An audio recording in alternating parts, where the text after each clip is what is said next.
सौभाग्यशाली गुरुमुख सज्जन मंडली, प्रत्येक मनुष्य की यह हार्दिक अभिलाषा होती है कि वो जीवन में अधिक से अधिक उन्नति करे और एक दिन सफलता और उन्नति के चरम शिखर पर पहुंच जाए।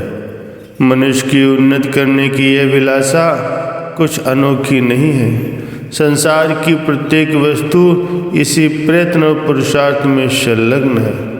बीज जब धरती में डाला जाता है तो प्रथम वह अंकुर के रूप में प्रकट होता है, जो धरती को चीर कर ऊपर की ओर बढ़ना आरंभ कर देता है और तब तक बढ़ता और फैलता रहता है जब तक वह पूर्ण रूप से विकसित नहीं हो जाता। कोमल और नन्हा सा अंकुर कठोर धरती को भी चीरने में केवल इसीलिए सफल हो जाता है क्योंकि उसे बढ़ना है और तब तक बढ़ना है जब तक वह उन्नति के शिखर पर न पहुंच जाए। जल की नन्ही नन्ही बूंदें एकत्र होकर प्रथम छोटी सी धारा के रूप में प्रकट होती है, पर्वतों से सिर टकराती है और अपना मार्ग बनाते हुए आगे की ओर बढ़ती जाती है। छोटी छोटी धाराएं मिलकर के नदी का रूप धारण करती हैं, परंतु आगे बढ़ने में सतत प्रयत्नशील रहती हैं।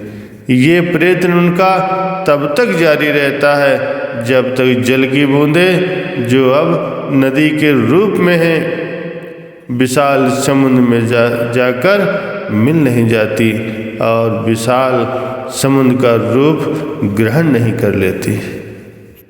मनुष्य भी जब उन्नति के पथ पर अग्रसर होता है तो स्वाभाविक ही उसकी सफलता में बाधाएं, कठिनाइयाँ और विघ्न आते हैं।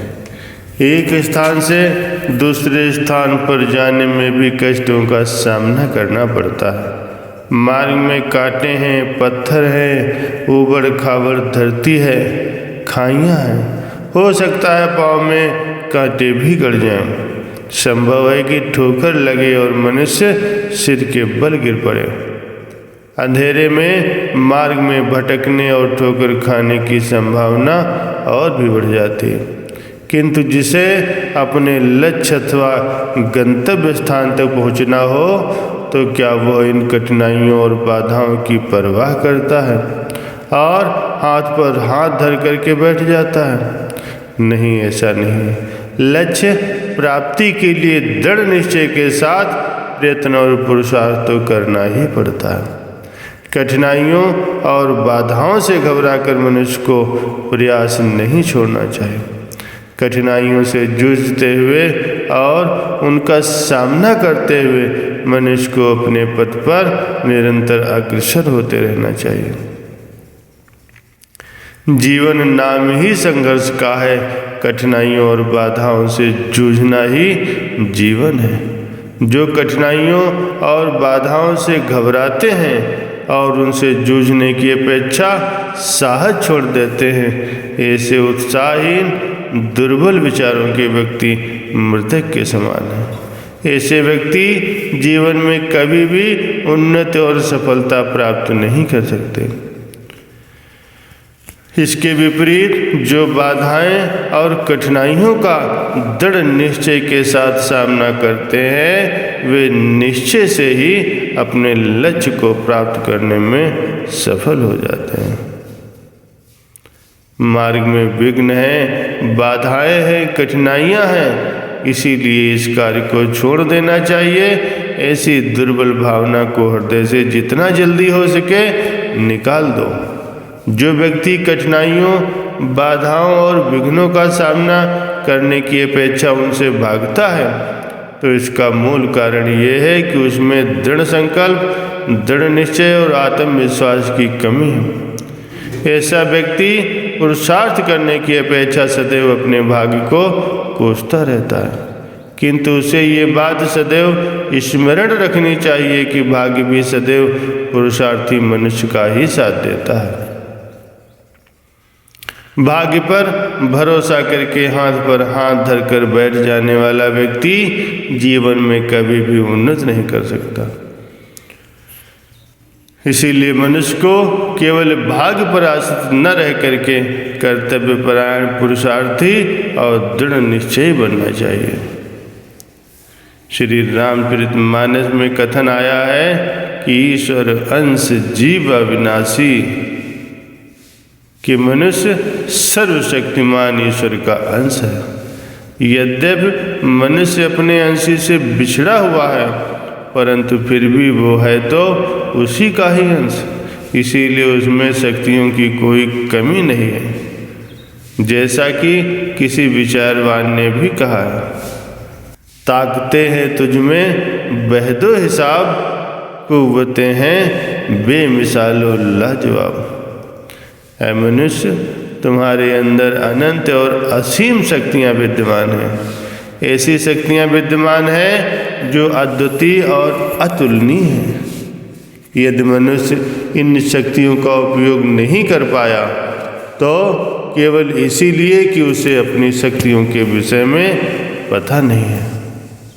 मनुष्य यदि अपनी शक्तियों की पहचान कर ले और दृढ़ निश्चय के साथ कार्य में जुट जाए तो संसार का ऐसा कोई भी कार्य नहीं है जिसे वह न कर सके। इसमें कोई संदेह नहीं है कि मार्ग में बाधाएं आती हैं और मनुष्य को कार्य के पूरा करने अथवा लक्ष्य को प्राप्त करने में कभी कभी असफलता का मुंह भी देखना पड़ता है। परंतु असफलता से घबराकर मनुष्य को अपना कार्य बीच में ही छोड़ नहीं देना चाहिए और न ही कभी साहस का त्याग करना चाहिए। महापुरुषों ने मनुष्यों की 3 श्रेणियां बताई हैं। पहला है कनिष्ठ, जो विघ्न बाधाओं के भय से किसी कार्य को आरंभ ही नहीं करते। दूसरा मध्यम, जो कार्य को आरंभ तो कर देते हैं परंतु मार्ग में आने वाली बाधाओं और कठिनाइयों को देखकर अथवा उस कार्य में असफल होने पर संकल्प में दृढ़ता न होने के कारण कार्य को बीच में ही छोड़ देते हैं। तीसरा है उत्तम, जो बार बार विघ्न बाधाओं के आने पर भी अथवा उस कार्य में विफल होने पर भी कार्य को आरंभ करके बीच में नहीं छोड़ते, अर्थात उसे पूरा करके ही छोड़ते हैं। योगीराज भृतहरि जी कथन करते हैं कि समुद्र मंथन के समय देवता नाना प्रकार के रत्न पाकर भी संतुष्ट नहीं हुए और उन्होंने समुद्र का मंथन करना नहीं छोड़ा। भयानक विष से भयभीत होकर भी उन्होंने अपना उद्योग न त्यागा। जब तक अमृत नहीं निकल आया उन्होंने न तो विश्राम किया, वे अनवरत परिश्रम करते रहे। इससे सिद्ध होता है कि धीर पुरुष अपने निश्चित उद्देश्य को पूरा किए बिना घबरा करके कार्य बीच में नहीं छोड़ते। इसीलिए मनुष्य को चाहिए कि दृढ़ संकल्प वाला बने, कठिनाइयों और बाधाओं का डट कर सामना करे, साहस के साथ आगे बढ़ता जाए। संसार के सर्वोच्च शिखर माउंट एवरेस्ट पर सर्वप्रथम विजय प्राप्त करने वाले व्यक्ति थे एडमंड हिलेरी। उन्होंने इस चोटी पर पहुंचने के कई प्रयत्न किए।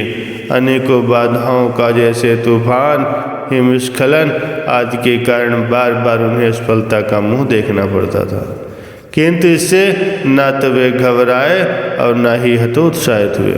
उन्होंने दृढ़ निश्चय के साथ अपना प्रयास जारी रखा और एक दिन वो आया जब वे अपने लक्ष्य पर पहुंचने में सफल हो गए। इसीलिए मनुष्य को भी किसी भी स्थिति में पुरुषार्थ, साहस और धैर्य का त्याग नहीं करना चाहिए। अपितु दृढ़ निश्चय के साथ आगे बढ़ते जाना चाहिए। कठिनाइयों, बाधाओं और कष्टों के फूल चाहे कड़वे हों परंतु उनसे फल मधुर और सरस ही मिलते हैं, जबकि दुर्बल विचार, कायर और कर्मता प्रबल शत्रु हैं। जो व्यक्ति दृढ़ निश्चय से प्रयत्न और पुरुषार्थ करता है उसे अंततः सफलता मिलना निश्चित है। बोलो जयकारा बोल मेरे श्री गुरु महाराज की जय।